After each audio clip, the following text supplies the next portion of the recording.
Welcome to the Global War Watch Network. We're diving right in today with North Korea's new submarine.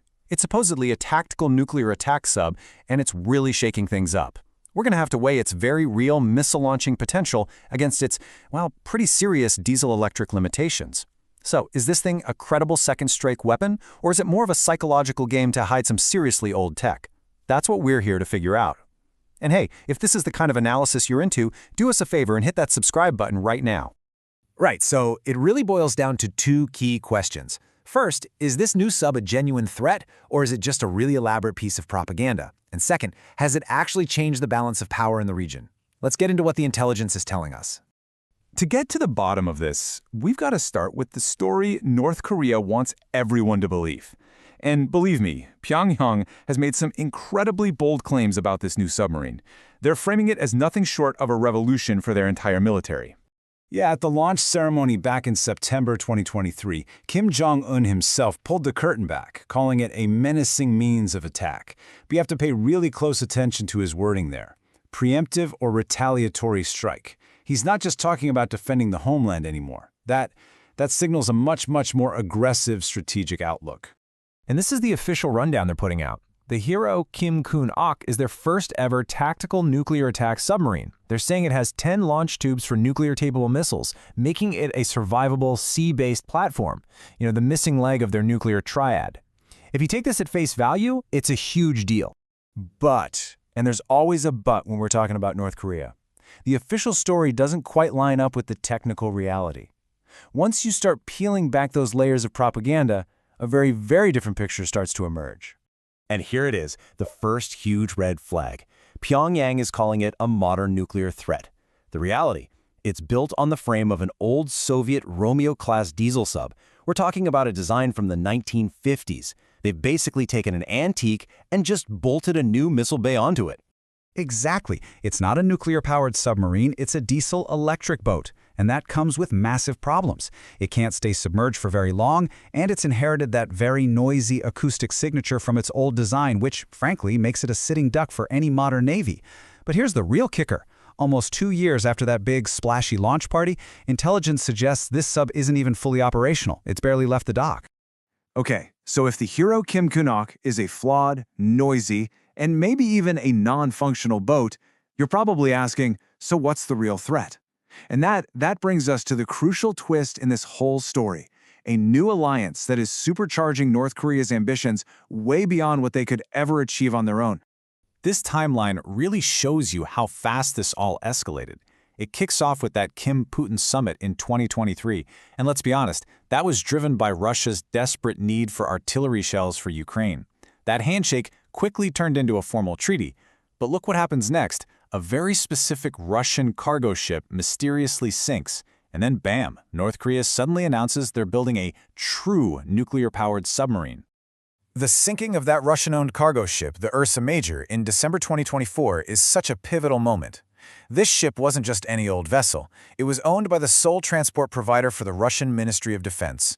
Officially, it was carrying boring, everyday cargo, but its final destination, and the way it sank, it suggests a much more sensitive mission was underway. Well, the Spanish investigation into the shipwreck paints an absolutely explosive picture. The ship's real destination? The North Korean port of Rason. And its undeclared cargo? Oh, just components for 2 Russian nuclear submarine reactors. It was also carrying heavy cranes, which is a key detail, because the port at Rason can't actually unload something that heavy on its own. The cause of the sinking is still debated, but evidence reportedly points to a strike from a supercavitating torpedo, a highly advanced, ultra-fast weapon. It sure looks like someone wanted to stop that delivery. So this brings us right to the heart of Pyongyang's new strategy. That attempted transfer of Russian tech, whether it fully succeeded or not, is fueling a really dangerous new chapter in their naval ambitions. They are no longer just jury-rigging old subs, they are now aiming for something much bigger. It really looks like North Korea is pursuing a 2-track strategy now. Track 1 is the low-cost, quick and dirty approach. Convert their whole fleet of about 20 old Romeo-class subs into missile launchers like the hero Kim Kun Ok. It's a way to get a lot of missile tubes out to sea fast, even if the subs themselves are pretty vulnerable. But Track 2, that's the far more ambitious play. use Russian help to leapfrog decades of R&D and build a genuine nuclear-powered ballistic missile submarine. And this chart really just lays it all out. They're going from a 1950s torpedo boat to a makeshift missile sub, and now to an 8,700-ton nuclear-powered monster. That jump in technology is absolutely massive. It's a leap that is practically impossible to make without a lot of help from the outside. So let's be clear. While the hero Kim Kun Ok is probably more propaganda than an immediate military threat, this new nuclear-powered project, that is what completely changes the security equation. This is the real game changer we need to be watching. The ultimate goal for them here is to achieve what's known as a second strike capability. This is pretty much the holy grail of nuclear deterrence. A true nuclear-powered ballistic missile submarine, an SSBN, can stay hidden deep in the ocean for months at a time. That makes it survivable. It guarantees that even if North Korea's land-based missiles were all wiped out in a first strike, they could still launch a devastating nuclear attack in return.